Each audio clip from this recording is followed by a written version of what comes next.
रहा है, विकल्प उत्पन्न हो रहे हैं। ध्यान का प्रयोजन ये है कि उन विकल्पों को स्थिर किया जाए। जो हमारा मन यहाँ वहाँ भटक रहा है, उस मन को जो इधर उधर भटक रहा था उसको एक जगह स्थिर किया जाए। ये ध्यान का प्रयोजन है। और ध्यान के प्रयोजन की सिद्धि कब होगी? कि जब ध्यान किसी स्थिर वस्तु पे किया जाए। अस्थिर वस्तु पे ध्यान किया जाएगा तो विकल्प निरंतर खड़े होते रहेंगे, वो उपयोग का भटकना निरंतर होता है, क्योंकि जो ध्यान का विषय है वही बदल रहा है, तो फिर वो ध्यान भी तो बदलेगा।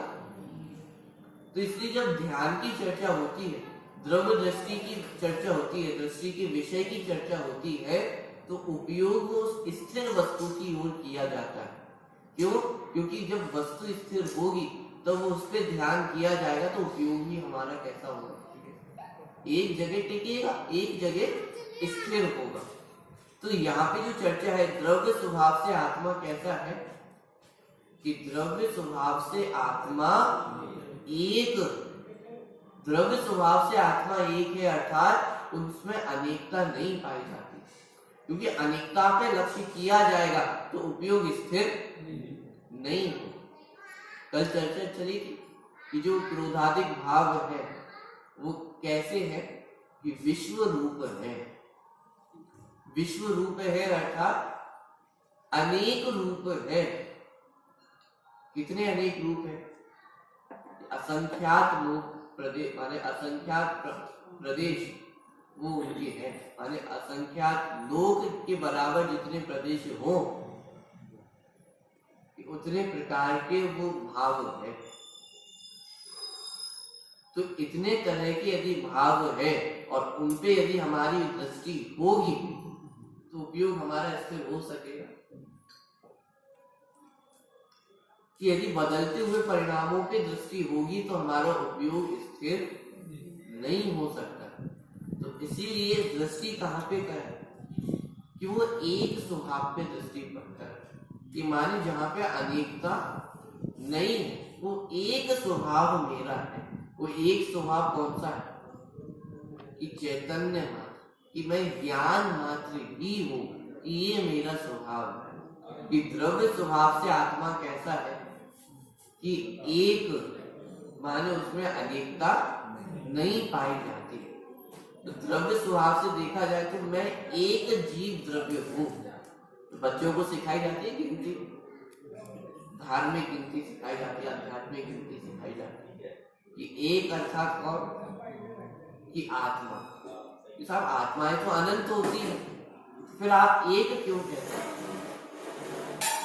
कि अरे जो मैं हूं वो और कहीं नहीं, कि मैं जो आत्मा हूं वो इस विश्व में एकमात्र ही है।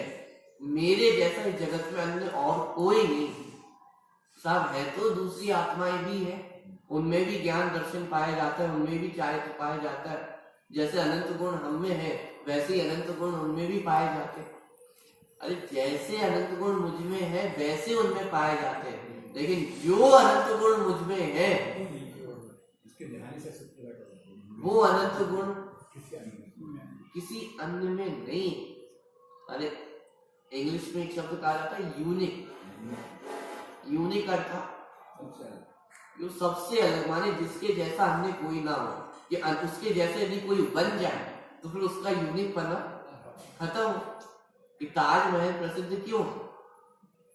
क्योंकि उसकी जैसी संरचना विश्व में और दूसरी नहीं है। यदि दूसरी संरचना उसकी जैसी बनने लग जाए तो ताजमहल की कीमत कम हो जाएगी, घट जाएगी। उसकी फिर कीमत क्या है? कीमत क्यों है? क्योंकि वो यूनिक है। इसी तरह कि आत्मा वो एक है, और एक है ये कहकर ये नहीं कहना चाहते कि आत्मा अकेला है, कि आत्मा विचारा है। मतलब 8 कर्म है और उनके बीच में एक आत्मा अकेली है, कि आत्म कर्मों के बीच एक अकेली आत्मा फंसी है। कि एक कहकर के विचार पर विचारापना अथवा अकेलापना नहीं बताया। एक में एक कहकर के द्रव्य अपने आप में परिपूर्ण है, उसे किसी अन्य की आवश्यकता नहीं, ये बताया। अरे केवल ज्ञान को कहा जाता है असहाय ज्ञान। असहाय ज्ञान मतलब कि जो विचारा है, असहाय का अर्थ है कि जिसे किसी के साथ की आवश्यकता नहीं, जिसे किसी की सहायता की आवश्यकता नहीं, ऐसे ही मैं असहाय तत्व हूं। असहाय तत्व हूं अर्थात कि मुझे भी किसी अन्य की आवश्यकता नहीं, मैं अपने आप में परिपूर्ण द्रव्य हूं। परिपूर्ण द्रव्य हूं अर्थात किसी कमी नहीं हो कि यदि सुखी होना हो तो सुख का साधन बाहर से लाना होगा या अपने अंदर में। इसका अर्थ है परिपूर्ण द्रव्य। किसी वस्तु को जानना है तो वस्तु को जानने के लिए वस्तु का होना आवश्यक है या ज्ञान का होना आवश्यक है। इसका अर्थ है कि मैं परिपूर्ण, माने पर के अधीन में नहीं हूं। कि द्रव्य स्वभाव से आत्मा कैसा है, एक और एक है और अपने आप में परिपूर्ण, विचारा नहीं, आठों कर्मों के बीच फंसा हो, ऐसा नहीं। अरे एक स्वभाव की ओर दृष्टि जाए तो कर्म थर थर कांपते हैं। देख, द्रव्य स्वभाव से आत्मा एक है। और कैसा है आत्मा? निर्मम। निर्मम है अर्थात कि परद्रव्य मेरे हैं और मैं इनका हूं, इस रूप से आज तक परिणमित नहीं हूं। मान्यता में मात्र हमने माना है कि परद्रव्य मेरे, पर मेरी मान्यता से मैं परद्रव्य रूप हो गया क्या, या परद्रव्य मेरे हो गए क्या? कि मेरे मानने ना मानने से परद्रव्य मेरे या मेरे नहीं होने वाले नहीं, वो तो मेरे है ही नहीं। जो उनको छोड़ना है या छूटे हुए, छूटे हुए ही, इसलिए आत्मा कैसा है? निर्मम। यहाँ पे ध्यान देना, निर्मम का अर्थ ये नहीं है कि पर द्रव्य से छूटने पर आत्मा निर्मम होता है। एक दो अलग अलग बातें हैं कि एक तो व्यक्ति जेल से छूटा हुआ ही, और दूसरा कि जेल से कब छूटेगा। कि जो जेल में गया हो वो जेल से छूटे, और दूसरे हम छूटे हुए हैं कि साहब जेल में कभी गए हुए ही नहीं, तो छूटने की बात कैसे करते हो? तो निर्मम का अर्थ यहाँ पे ये नहीं है कि पर द्रव्य से छूटना है, पर भावों से छूटना है।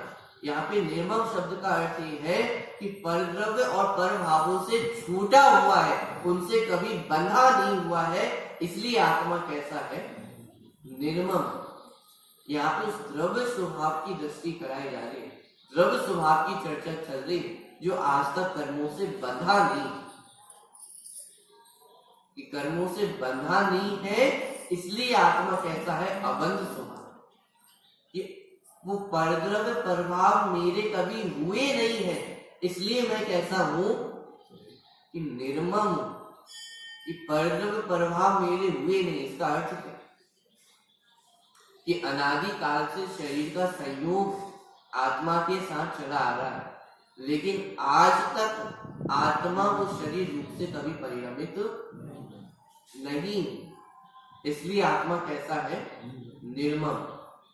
शरीर में तो ये बात समझ में आ जाती, लेकिन जो विकारी भाव है, आश्रव भाव है, क्या उनरूप भी आत्मा कभी नहीं परिणमा? कि क्रोधादि विकार रूप से भी आत्मा आज तक परिणमित नहीं हुआ, इसलिए आत्मा कैसा है? निर्मम है। अरे लोक में भी हमारा लोक व्यवहार भी कैसे चलता है? जैसे कभी किसी व्यक्ति को बहुत गुस्सा आ रहा, क्रोध आ रहा हो, जैसे 3 व्यक्ति हो और एक व्यक्ति बहुत क्रोध कर रहा हो, और एक हमारा नजदीकी व्यक्ति, तो क्या कहता है कि अरे वो ऐसे है नहीं, अभी गुस्सा आ रहा है लेकिन वो वास्तव में ऐसे है। कि क्या बात करते हो आप? ये सामने दिखाई दे रहा है कि इतनी गुस्सा करते हैं, इतना क्रोध करते हैं, और आप कह रहे हो कि ऐसे है नहीं, कि हाँ, कि वास्तव में वो ऐसे है।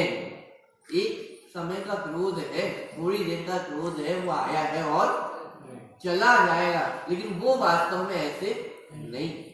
अरे इतना भेद विज्ञान तो लौकिक सामान्य व्यवहार में भी होता है या नहीं होता? यदि इतना भेद विज्ञान ना हो तो किसी का जीवन चल सकता है? क्यों? भेद विज्ञान के बिना वो जीवन चलना भी संभव नहीं। तो उसी बात को तो यहाँ पे जिनवाणी कह रही है कि अरे वो क्रोधादि रूप होते हुए दिखाई देते हैं, लेकिन आत्मा वैसा नहीं। हाँ, संसार अवस्था में दिखाई देता है, राग द्वेष होते हुए दिखाई देते हैं, मनुष्य अवस्था, त्रियंच अवस्था, नारकी अवस्था, देव अवस्था, ये सब होती हुई दिखाई देती है, लेकिन आत्मा ऐसा नहीं कि ये सब होते हुए दिखाई दे रहे हैं, लेकिन ये मेरा स्वरूप नहीं, मैं ऐसा नहीं। कि मैं कैसा, कि मैं तो एक ज्ञायक स्वभावी ही है, कि जिस समय ये सारी अवस्थाएं हो रही हैं, उस समय भी मैं उनको मात्र जानने वाला ही, करने धरने वाला नहीं। अब ये बात समझ में आ जाए तो कितने निश्चिंत हो।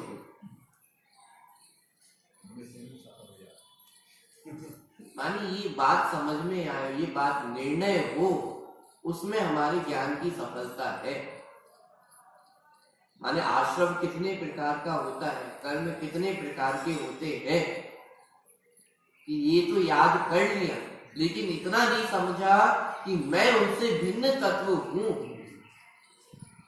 तो ज्ञान मात्र ज्ञान ही है। ज्ञान भी क्या कहे कि जो ज्ञान हमें सुखी ना करे, उस ज्ञान को हम ज्ञान भी क्या करें? अज्ञान ही। देखिए कि आत्मा कैसा है, निर्मम। निर्मम क्यों है? क्योंकि परद्रव्य से छूटना नहीं, कि पर द्रव्यों से कभी बंधा नहीं है, इसलिए आत्मा कैसा है? निर्मम। कल समय साथ जी जब टीका की चर्चा चल रही उसमें भी एक शब्द का प्रयोग आया, निर्मल अनुभूति मात्र होने से आत्मा कैसा है? शुद्ध। तो वहां पे भी जो निर्मल अनुभूति शब्द का प्रयोग था, कि निर्मल अनुभूति अर्थात निर्मल होना है या निर्मल है। ये जो निर्मल अनुभूति स्वरूप भगवान आत्मा निरंतर वो आबाल गोपाल सबको ज्ञान का विषय बनता है, तो उस निर्मल अनुभूति की चर्चा। ऐसे ही यहाँ पे जो आत्मा निर्मम, कि निर्मम है अर्थात कि घर को छोड़ना है तब निर्मम होगा, या घर छूटा हुआ है इसीलिए निर्मम।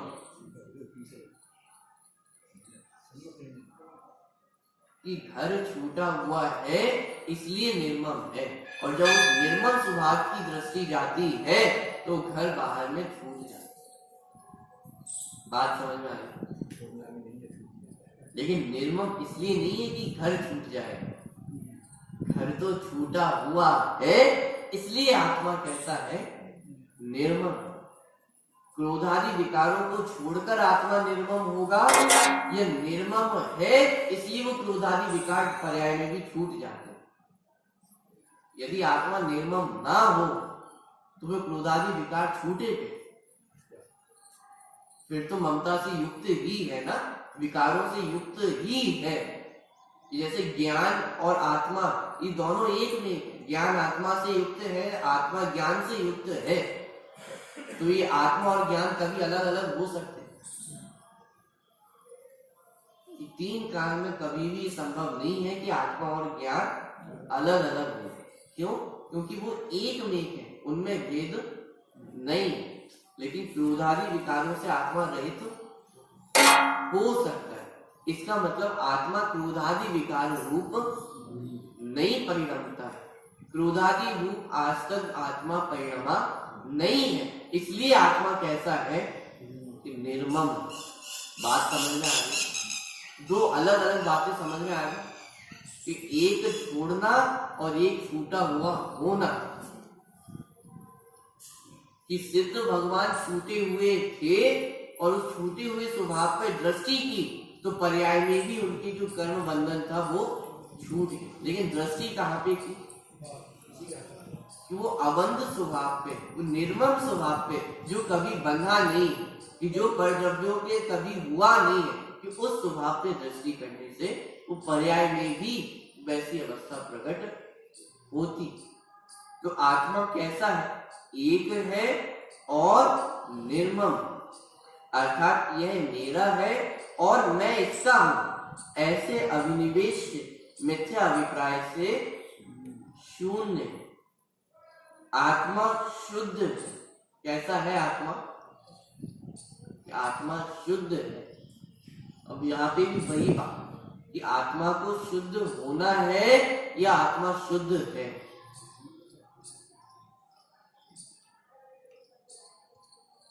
बहुत ध्यान से समझने वाला विषय है, क्योंकि जरा सी गड़बड़ हुई वो निश्चयभाषी में जीव जा सकता है, जरा सी गड़बड़ हुई वो व्यवहाराभाषी में जा सकता है, जरा सी गड़बड़ हुई वो व्याभाषी में जा सकता है।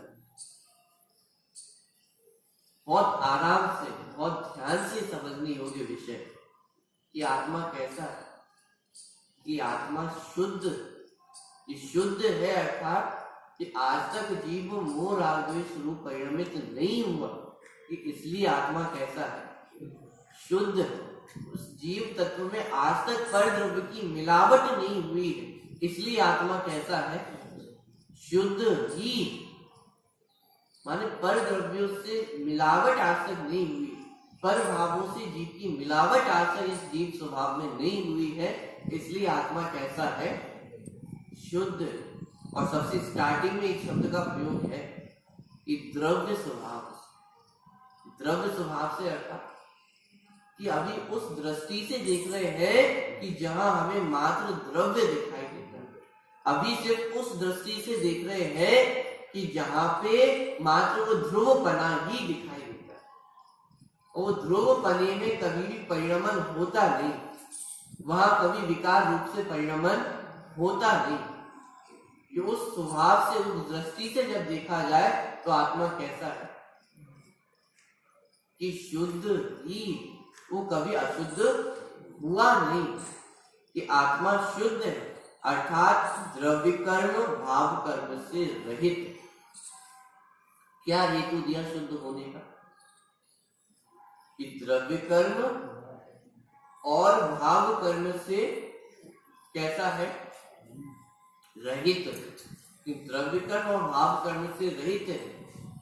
तो ये बात तो कहीं सुनी सुनी लग रही है। कहाँ सुनी है ये बात हमने? साथ सिद्ध भगवान की परिभाषा में ये बात हमने सुनी कि वे द्रव्य कर्म, भाव कर्म और मोह कर्म से रहित होते हैं। तो इसलिए सिद्ध भगवान कैसे हैं? शुद्ध है। तो वही बात यहाँ कहना चाहते हैं ना कि आत्मा जब द्रव्य कर्म और भाव कर्म से रहित हो जाता है तो आत्मा शुद्ध हो जाता है।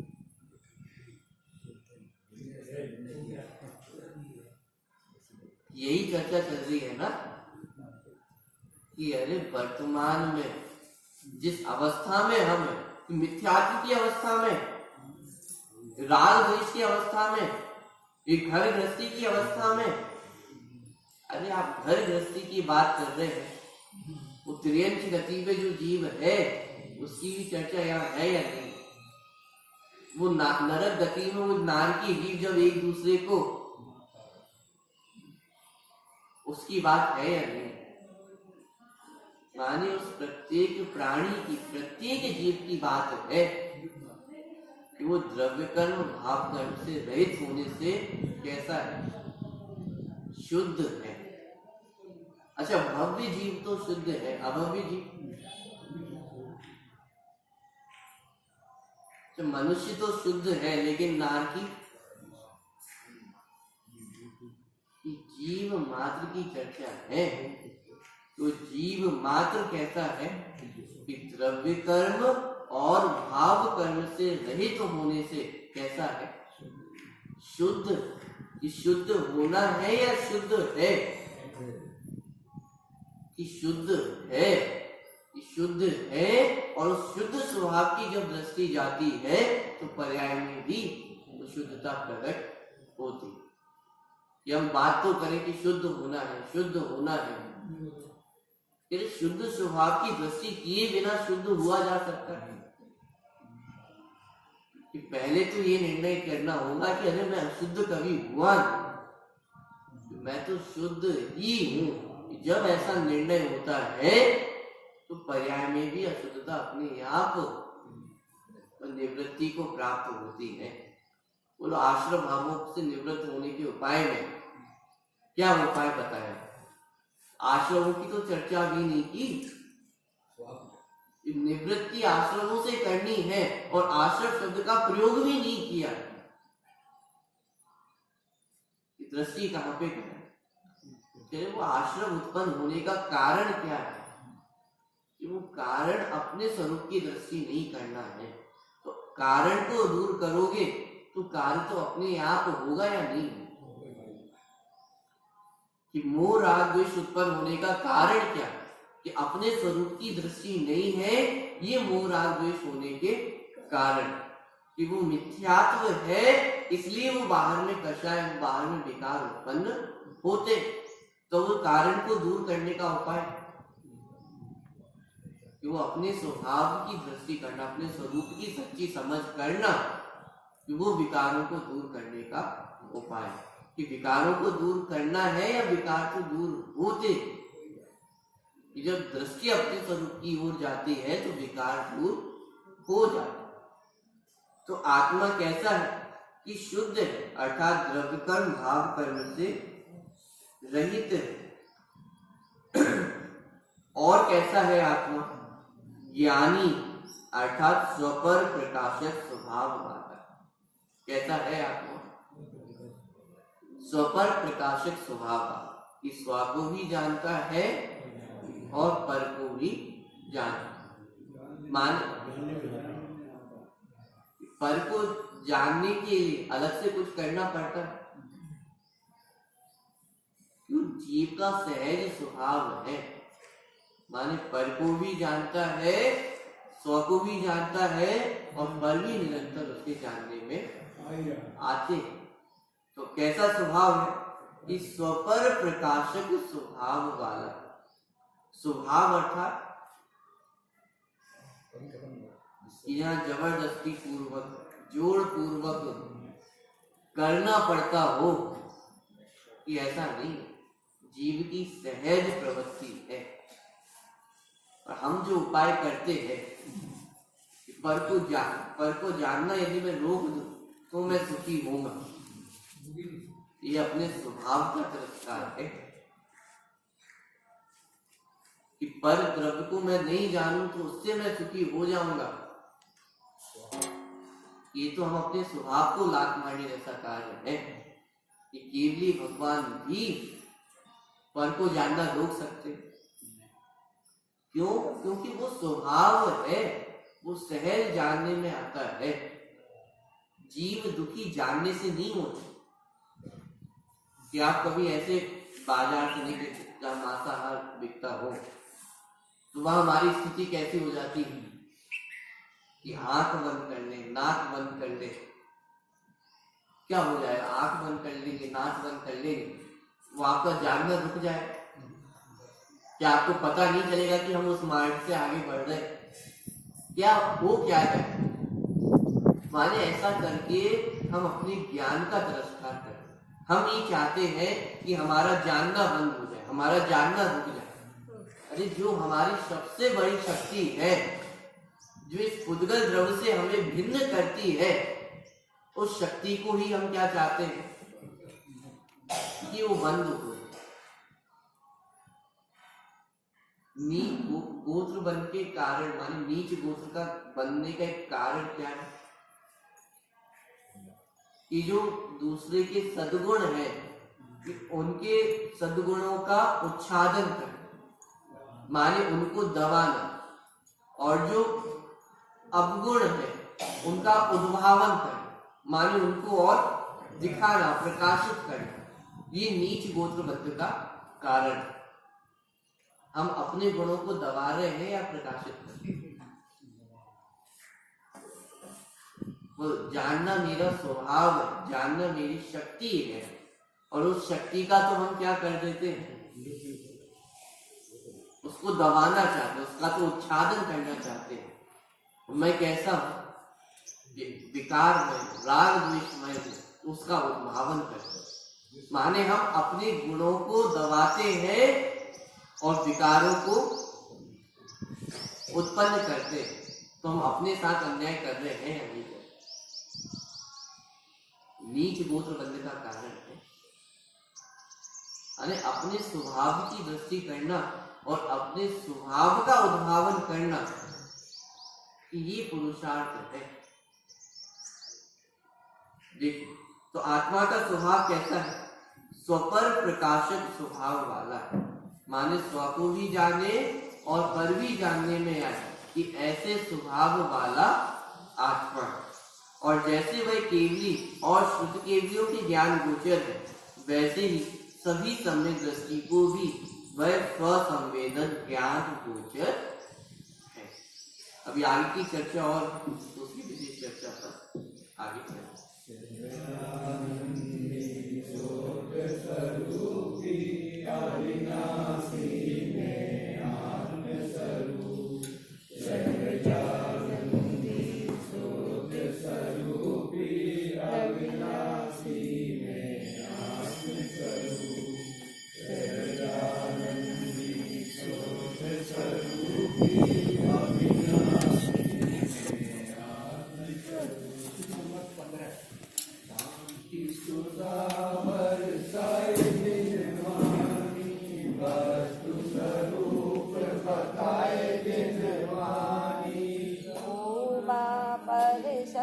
दोष रहित क्रिया से शून्य शुद्ध है। परमागम कहलाए जिन वाणी, वस्तु स्वरूप बताए जिन वाणी। परिमागम भव्यों को अमृत मुक्ति बधू के मुख का दर्पण। भव सागर से तारे जिन वाणी, वस्तु स्वरूप बताए जिन वाणी। राग रूप अंगारों द्वारा महाक्लेश पाता जग सारा। सजल वेग बरसाए जिन वाणी, वस्तु स्वरूप बताए जिन वाणी। सात तत्व का ज्ञान कराए, अचल विमल निज पद दर्शाए। सुख सागर